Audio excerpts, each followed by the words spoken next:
Savanorystė vakarų šalyse populiari jau ne vieną dešimtmetį. Pamažu jis skinasi kelią ir Lietuvoje, tačiau apklausos rodo, kad žmonėms vis dar trūksta informacijos apie šią veiklą. Apie tai mums papasakoja praeiviai Vilniaus gatvėse. Žiniasklaidoje tai iš tikrųjų trūksta. Šiaip tai aš pats buvau neseniai laikraščio redaktorius.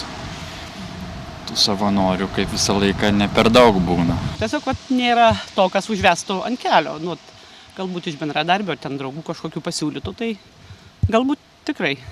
Nes, pavyzdžiui, man netai domina tokie klausimai. Savanoriškas darbas tai yra neatlygintinas, visuomenė naudingas darbas, nesiekiant materialio atlygio, kuris paprastai yra atliekamas nevyriausybinėse organizacijose arba jų organizuojamose renginiuose. Tu gali viską! Ateik ir būk savanoriu!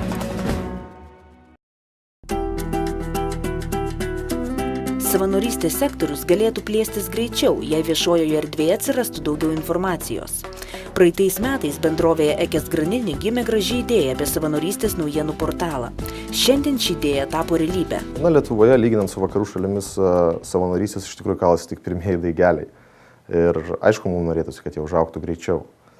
Manau, kad prie šito augimo spartinimo prisidės ir mūsų kuriamas savanorystės naujienų portalas savanoriaujam.lt.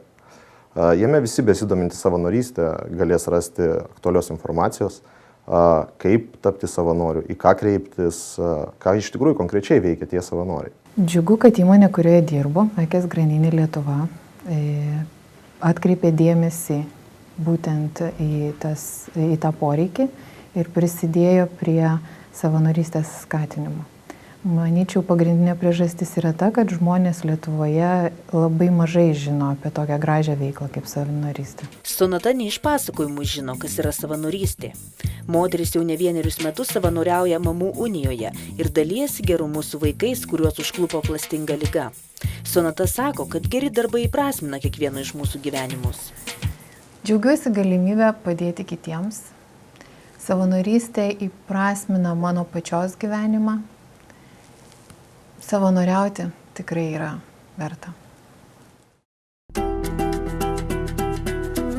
2011 metai visoje Europos Sąjungoje yra paskelbti savanoriškos veiklos metais. Kokių permainų Lietuvai atneš šie metai ir ar taps lengviau žengti savanorystės keliu? Nuoširdus žmogiškas lūkestis, kad baigiantis šiems 2011 metams žodis savanoris Lietuvoje bus priprastas, žinomas ir daugeliui galbūt tapęs net ir gyvenimo dalimi arba gyvenimo būdu. To Lietuvoje tikrai matom, kad nori, ypač jaunimas, ypač įvertinant, kad šiemet yra Europos krepšinio čempionatas ir sporto savanoriai, kaip judėjimas iš tikrųjų parodė praeitų metų, jau jaunimo čempionato organizavimas iš tikrųjų yra galimybės ir vėlgi metų pabaiga turėtų būti gerokai palankesnė ir įvertinant jau prabėgusius 11 metus kaip pradžia vienam žmogui keičiant savo gyvenimą, kitam žmogui pajutus galimybę į gerą pakeisti ir kito žmogaus gyvenimą, padedant jam. Kasdien po pietų maisto banke šeimoms yra dalijama parama maistu. Ši graži iniciatyva skatina tikėti, kad tik dalindamiesi gerumu įprasminame save. Labai svarbu ištiesti pagalbos ranką tiems, kuriems šiuo metu tos pagalbos labiausiai reikia. Labai džiaugiuosi galėdama tai padaryti. Kalbant apie maisto banko kažkokius lūkesčius šiems metams, tai mes tikimės, kad daugiau žmonių turinčių aukštą kvalifikaciją, turinčių specifinius gebėjimus, nuspręs savanoriauti jau dirbdami ne tik fizinį darbą, ne tik paprastus techninius darbelius, bet tiesiog pasidalindami savo kompetencijom ir žiniom. Norėtųsi, kad 2011 metais būtų siekiama ne tik didinti savanorystės mastą, bet ir būtų galvojama, kaip pagerinti darbo su savanoriais kokybę ir kaip padidinti savanorių įvairovę.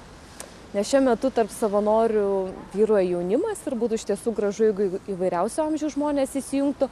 Kitas dalykas, kad tuomet su jais turėtų būti teisingai elgiamasi, gerai dirbama, kad išbandę savanorystę vieną kartą, jie dar sugrįžtų, dar kartą prisijungtų. Suprantama, tam, kad savanoriai jaustųsi geriau, būtinos ir įstatymo pataisos. Ministerija baigė parengti savanoriškos veiklos įstatymo projektą, kuris pirmiausia vyriausybėje be abejo, po to ir Seime jau turėtų būti priimtas ir tai palengvins tiek garantijų savanoriams suteikimą, tiek ir paprastesnį tokios veiklos organizavimą. Galų gale ir veiklos organizatoriams bus viskas paprasčiau ir aiškiau. Savanorystė – tai galimybė kiekvienam pasijusti naudingu, ištiesti pagalbos ranką tiems, kuriems to labai reikia, ir įgauti patirties, kuri gali praversti tiek profesijoje, tiek kasdienybėje. Lietuvos Respublikos prezidentė, jos ekscelencija Dalia Grybauskaitė taip pat pabrėžė savanorystės svarbą, nes kurdami geranorišką aplinką, kuriame gražesnę Lietuvą.